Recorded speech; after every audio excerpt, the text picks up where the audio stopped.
When I sit in Hawaii and I look at my classmates and all that, they can barely afford to buy lunch, a lot of them. And then all these Asians come in and they're buying this place, whether it's, when I was in the 60s, when the Japanese came in, the hotel I met you in was owned by the Japanese. Most of the hotels are owned by Japanese. They're run by Japanese. Do you know what I mean? And then now you're saying the Chinese Americans are buying, but they're still Chinese. And my question to her when I met her just last month in Hawaii, who's spending the money? Chinese.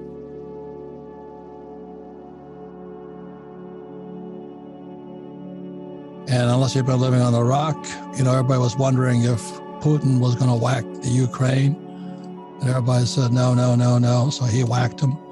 And now, as we're talking, his efforts are slowing down because unlike Biden, that coward, the Ukrainians are fighting back. It's interesting, too, that Biden took a lot of money out of the Ukraine. So I thought that was interesting, too. And it was Trump who armed the Ukrainians. So both countries are fairly corrupt, but I think it's interesting that they're fighting back. So the other side of the coin is China. And then during the Beijing Winter Olympics, there was a picture of Putin and Premier Xi, very powerful men, standing together, while America has the biggest, weakest president, probably the most dangerous president we've ever had. And so as this, Jordan Peterson, who is very much against the postmodernist education world, says if you think strong men are dangerous, you should see what weak men are capable of. So Putin and Xi are very, very strong men. But Biden is doing more damage because he's a wimp. And, he opens the whole southern border, lets people through. He evacuates out of Afghanistan. He cuts off oil production in America to keep the greenies happy. So Biden is a very weak man, and you have two very strong men, Putin and Premier Xi. So our guest today is, they call her the Oprah of China, and she has got the pulse on it. She's an American, but she goes back and forth with freedom. And she's very popular in both countries, actually worldwide. And I want her to give an honidea what's happening in the macro sphere of China, what's happening there. When we had dinner in Honolulu just recently, the question I always ask every Chinese person, is Xi going to whack Taiwan? Because that's, China has been pounding Taiwan since I was a kid. And they were shelling it because it was called Formosa back then. And they would just lob shells across. So when Putin hit Ukraine, Premier Xi overflew Taiwan. And so these are global things, but also that our guest today is Yu-Shi Khan. He's also into real estate in Hawaii, and real estate prices are so high right now that the average Hawaiian or the local person cannot afford it. So it's really, from Hawaii to across America, what is happening with the world? My point is, Hawaiians aren't buying, but Asians are buying. And I bought... Right. Sorry, we're completely moving on. 5 of the houses that I saw bought were from Chinese Americans. And now, the Chinese cannot come, as you know. They cannot get a visa to come out of China. They cannot get enough money to come out of China. Every year you're allowed to just move $50,000 from China. How do you buy a $1 million apartment, right? So the ones that I know are Chinese Americans like myself.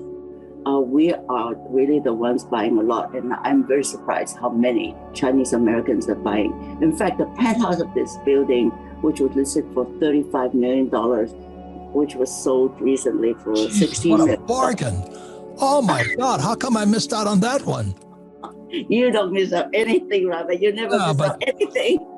Yes, that's That was sold to a Chinese American. What I'm trying to say to you, and I think that they're just moving in. I think yeah. We got, I want to know what's going on, please bear with me on this whole thing. 35 million is not, you think, not a lot of money? I would say for most Americans, it's a lot of money. It's sickening amount of money. So that's what I want to discuss here. I mean, when I sit in Hawaii and I look at my classmates and all that, they can barely afford to buy lunch, a lot of them. And then all these Asians come in and they're buying this place, whether it's, when I was in the 60s, with the Japanese came in, the hotel I met you in was owned by the Japanese. Most of the hotels are owned by Japanese. They're run by Japanese. Do you know what I mean? And then now you're saying the Chinese Americans are buying, but they're still Chinese. And what you think is cheap is not cheap. And so that's really why I wanted to discuss with you what the heck is going on. So I listed my property because I'm getting out of Hawaii. Hawaii has turned into the Communist Republic of China, CCP. Now it has. I mean, I love Hawaii, it's a beautiful country, beautiful land, but it's so oppressive. It's become communistic. I have to wear a mask. I have to show a vaccine card. I get yelled at if I don't have a mask on. I'm going, this is a communist country. Hawaii is turned into it's turned into a Hawaii is. And it's some of the worst politicians we've ever had. My friends are leaving Hawaii in droves, but the Asians are moving in. So really, that's what I wanted to discuss with you. So I bought my house in Hawaii for 1.5. It's listed for 9.5. It sounds like a bargain to me. Do you know what I mean? But the average, my family can't afford it. Do you know what I mean? So this is really kind of what I wanted to find out. If you're the Oprah of China, what is going on out there? Because, you have Putin invading the Ukraine, Putin with Xi at the Olympics, and you say the Japanese are returning to Japan, but the Chinese, who are from China, but they're raised here, are buying it, but the locals cannot. That's my concern. And if we don't watch that trend, and then when I talk to my friend Chad, who's good friends of everybody, the captain, his girlfriend is Chinese too. And I told her that, Xi is going to bomb Taiwan. She goes, no, he never will. But you remember Hong Kong, that's you guys all say that. You don't know how treacherous that country is, China. I have a gold mine in China they took from me. Okay, so do you understand what I'm saying here? So I operated at a kind of a different type of level here. But Hong Kong used to be a free country also. It's gone. So that's my concern. How communistic is America going? You have Putin on one side, you have Biden in the middle, who's sabotaging America by taking out our pipelines and pulling us out of Afghanistan, opening up the southern border. And then we have the Chinese buying up Hawaii. So that's my concern. You can't justify that, but that is the system. This is America. In Hawaii, one of the biggest problems is for so long, it's been run by one party. And that party was Democrats. Seriously, the Republican Party is actually non-existent there. So there is no opposing. My father was a Republican because the Democratic Party is so corrupt. I mean, look at how corrupt. I was just there. They arrested 5 of your guys. I mean, the 5 of your political leaders. They're all on the bribe. They're all taking money. True. When one party is so powerful, look at the other problem with Hawaii with the unions.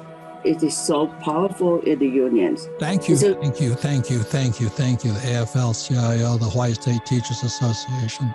Oh my God, yeah. I mean, if you want to run for governor or anything, a lieutenant governor, your father, he wasn't supported by the unions. He's no. Because he was against unions after a while. Republicans in China, in Hawaii is like this big, and there's Republicans. So it is you don't hear. We are supposed to hear opposing viewpoints. You're supposed to have two party system here. But in Hawaii, you don't really, and that's why it makes things so impossible. Thank you. Thank you for saying that. You're taking your life in serious. You're in serious trouble now. No, but the reason I wanted you on this program is you got guts. You see the world. You travel the world. You see the world from a different point of view. You and I are Asian, except I'm fourth generation. My family came over in 1880. You see, and what I see is my friends are moving out of Hawaii. My next door neighbor just moved out to California, proving she's not that smart. But if I would have gone a little bit further to Arizona, not California. But the world is collapsing under communism, and we can't see it. I don't see, it depends on how you define communism. Let me try to say something. You said it. You said it. One government. What's one government? One government. That's true. Well, can I say something about Hong Kong? Because I grew up in Hong Kong. Good. And Hong Kong is legitimately Chinese. It was for over 100 years. It was the British colony, we all know. And then the Chinese took over in 1997. So the Chinese took over for quite a long time and didn't do anything except just to work until there was this demonstration and this we all read about.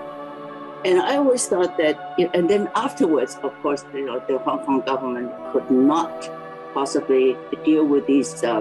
My brother-in-law, these demonstrators, they were beating up people. They were destroying the subway. My brother-in-law was head of the subway at that time, and it was a really dangerous thing. Yes. And then they asked the government in China to come and help. Now, I always thought to myself that if they had not done all that demonstration and things like that, they would have another 25 years of real peaceful, well, what they call peaceful. Right now, it's very peaceful, except right now, 1,000 people are dying every day because of COVID in Hong Kong.